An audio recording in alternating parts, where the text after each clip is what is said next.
Welcome alpha. கர்த்தராகிய இயேசு கிறிஸ்துவின் நாமத்தினாலே உங்களை வரவேற்கிறேன். நாம் வேதத்தை படிக்கிறதுக்கு முன்பாக ஒரு சின்ன ஜெபம் பண்ணலாம். தகப்பனே ஸ்தோத்திரம் அப்பா. Open our ears, eyes, hearts and minds of understanding. Allow the Holy Spirit speak to us so that we can discern. Lord, thank and praise you for the wonderful time you have given. In Jesus' name I pray. Amen. நாம் பார்த்து கொண்டு வரோம் calling, தேவனுடைய அழைப்பு.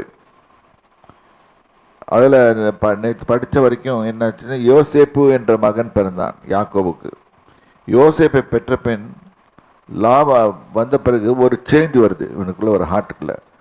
ரெண்டாவது, இம்மீடியட்டாக என்ன பண்ணுறான், he things about his future. Everybody should think about the future. அதே மாதிரி இவனும் he things about the future. அது வரைக்கும் ஃப்யூச்சரே இல்லாதது இருந்தது.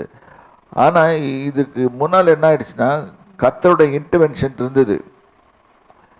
அது வரைக்கும் பிரச்சனை. சரி, இங்கே இடத்துல உடனே கேள்வி கேட்க தொடங்கினான். இதுக்கு நம்ம கொஞ்சம் முன்னால் 30ஆம் அதிகாரத்தை படிச்சுட்டு இருந்தோம். 31ஆம் அதிகாரத்தில் ஏன்னா கர்த்தர் பார்த்தாரு, இவனை விட்டா இதே மாதிரி உட்காந்துருவான். நம்மளும் அப்படி தான் சோம்பேறித்தனமாக நம்ம நிறைய நேரத்தில் உட்காந்துருவோம், நம்மளால் நகர முடியாது. God wants action. God has sent us into the world with a purpose. So அந்த purpose நிறைவேறணும்னா we have to act. So உடனே கர்த்தர் என்ன பண்ணார், இவனுக்கு ஒரு சொப்பனத்தை அனுப்பினார்.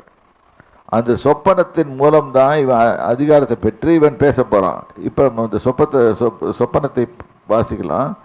31ஆம் அதிகாரம் 10வது வசனத்திலிருந்து வாசிக்கலாம்.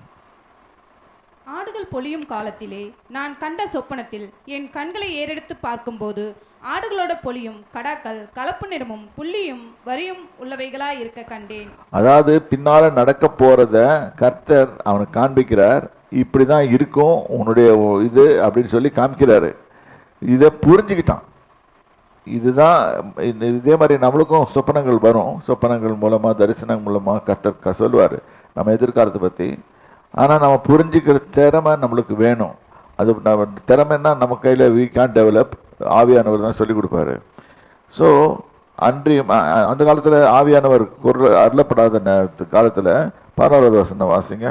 அன்றியும் தேவதூதன் ஒருவர் சொப்பனத்தில் யாக்கோபே என்றார். பார்த்தீங்களா, இந்த இடத்துல தேவதூதன் சொல்லப்பட்டிருக்குது. இயேசுவை குறித்து தான் சொல்லப்பட்டிருக்குது. ஒருவர் அப்படின்னு போட்டிருக்கு.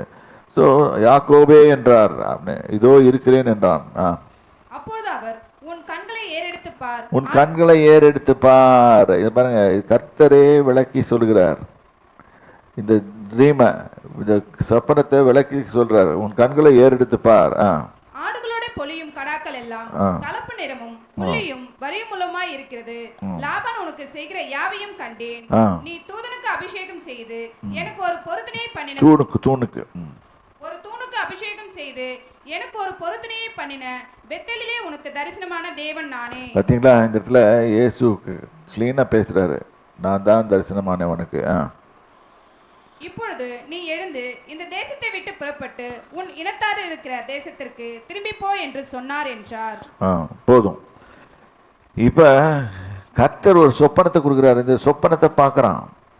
சொப்பனத்தை பார்த்த உடனே இவனுக்கு உள்ள வேலை செய்யுது. When you see a vision and dreams, we get instigated.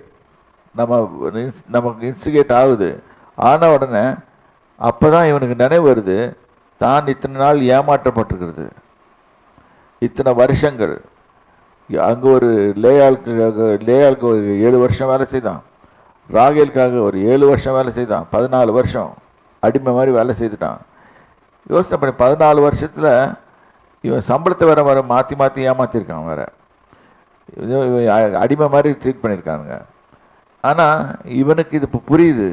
கர்த்தர் அதை சொல்லி கொடுத்தார். கர்த்தர் அதை சொல்லி கொடுத்த உடனே, அது சொப்பனத்தின் மூலமாக சொல்லி கொடுத்த உடனே அவனுக்கு புரியுது.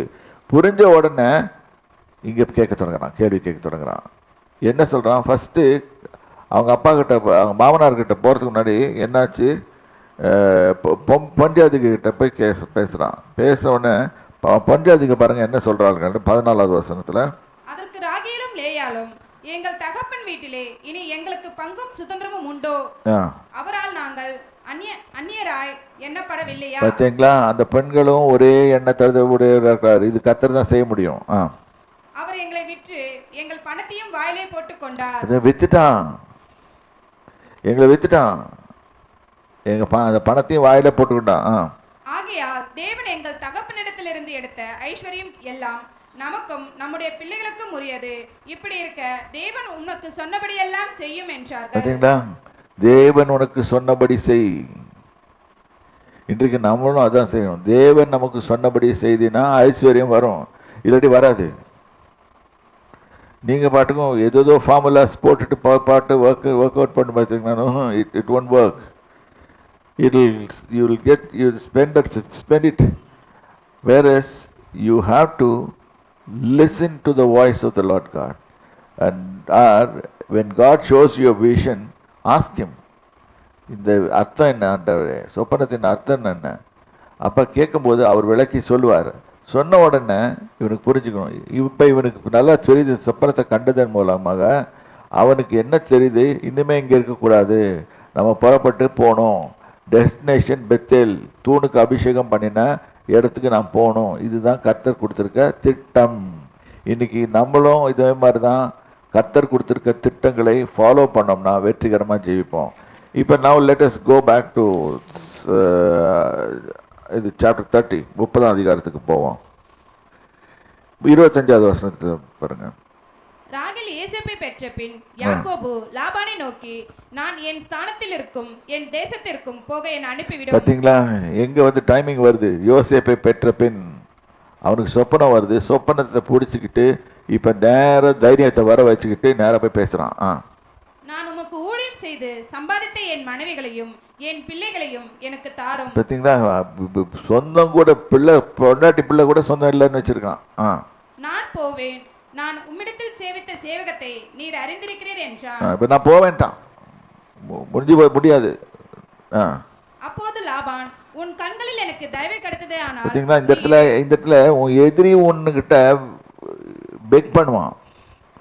உன் எதிரி உங்ககிட்ட பெக் பண்ணுவான். இந்த மாதிரி கர்த்தர் உன்னை ஆசீர்வதிப்பார், உன் கையாக்கு ஆசீர்வதிப்பார். இது புரியாமல் நம்ம நிறைய பேர் தவறு செய்கிறோம், நம்ம இஷ்டப்படி நடக்கிறோம். அங்கே தான் தவறு நடக்குது. உன் நிமித்தம் கர்த்தர் என்னை ஆசீர்வதித்தார் என்று குறிப்பினால் அறிந்தேன். உன் நிமித்தம். அப்போ இதே காரியம்தான் நமது நிமித்தம். நம்ம வேலை செய்கிற ஸ்தலங்களும் நம்ம வேலை செய்கிற இடங்களும் ஆசீர்வதிக்கப்படணும். இதுக்கு ஏன் பண்ணு, இதை ஏன் பண்ணுறது விட, இதுதான் ஃபஸ்ட்டு சைன். கர்த்தர் நம்மளோடு இருக்கிறாருன்றதுக்கு ஃபஸ்ட்டு சைனு நம்ம கைகள் ஆசீர்வதிக்கப்பட்டிருக்கணும். நம்மளோடு கர்த்தர் இருக்கிறாரு. இது நல்லா புரிஞ்சிருக்கணும். நம்மளுக்கு மட்டும் இல்லை, நம்ம எந்த இடத்துல வேலை செய்கிறோமோ அந்த வேலை செய்கிற ஸ்தலத்துலேயும் புரிஞ்சிருக்கணும். ரெண்டாவது, whoever it maybe a big company or it may be a small company, it may be a corporation or it may be a government organization. But when you work, God is with you. அதை அவங்களுக்கு தெரிஞ்சிருக்கும். உன் சம்பளம் என்னதென்று எனக்கு சொல். பார்த்தியா, இப்போ தான் சம்பளத்தை பற்றி யோசனை பண்ணுறான். சம்பளத்தை பற்றி உன் சம்பளம் என்ன வேணும்னு சொல்லு. ஆனால் இந்த காலத்தில் இளைஞர்கள் என்ன பண்ணுறாங்கன்னா, எடுத்தோடனே சம்பளத்தை கொடு. இவன் ப்ரூவ் பண்ணிட்டான். இப்போ இவன் என்ன பண்ணுறான், இவன் இல்லாமல் அவனால் முடியாது, அதை ப்ரூவ் பண்ணிட்டான். ப்ரூவ் பண்ணிவிட்டு என் சம்பளத்தை சொல்லு. நான் அதை தருவேன் என்றார். பார்த்தீங்கன்னா, உன் சம்பளத்தை கேளு, சொல்லு, நீ சொல்லு, நான் தரேன் அப்படின்னு சொல்லி மாமனார் சொல்கிறான். அதற்கு அவன், நான் உம்மை சேவித்த விதமும் உம்முடைய மந்தை என்னிடத்தில் இருந்த விதமும் அறிந்திருக்கிறீர். நான் வரும் முன்னே உமக்கு இருந்தது கொஞ்சம். பார்த்தீங்களா, இதுதான் பாயிண்ட்டு. நான் வரும் முன்னே உங்ககிட்ட ஒன்றுமே கிடையாது, கொஞ்சம் தான் இருந்துச்சு. மேபி வச்சுக்கலாம், ஒரு 100 ஆடு இருந்துச்சு, அவ்வளோதான். நான் வந்த பிறகு அது எத்தனையோ மடங்கு 1000 ஆடு ஆயிடுச்சு. இது என்னுடைய முயற்சியில் கர்த்தர் என்னை ஆசீர்வதித்ததினால் வந்த விளைவுகள். இப்படி தான் நம்ம ஆசீர்வதிக்கப்படணும். நம்ம ஆசீர்வாதம் நம்ம மேலே இருக்குதுன்னா இந்த காலத்து பிள்ளைங்களுக்கும் சொல்லித்தரேன்.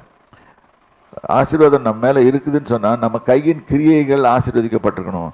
நம்ம பார்த்த உடனே அவனுக்கு தெரியும் இந்த ஆளுக்கிட்ட வித்தியாசம் இருக்குது, இந்த வித்தியாசம் வந்து கர்த்தர் இவனோட இருக்கிறாரு, some supernatural thing is there, that's the reason he is been blessed. அவனே வரைஞ்சிருக்கான், நான் வச்சிருந்தது 100 தான், இப்போ இவன் வந்த பிறகு இது 1000 ஆயிடுச்சு. ஒரு தோராயமா, இந்த நம்பர்லாம் அங்கே போடல, நான் சொல்கிறேன். இதை அவனுக்கு புரிஞ்சிச்சு, அதனால தான் அவனை விட பிடிக்கல. அவனுக்கு பிடிக்காமல் அது சம்பளம் கொடுக்குறேன், சம்பளத்தை இன்க்ரீஸ் பண்ணுறேன். ஃபஸ்ட்டு பேரம் பேசுறது இப்படி தான், பிசாசும் பேரம் பேசும், சம்பளத்தில் பேரம் பேசும்.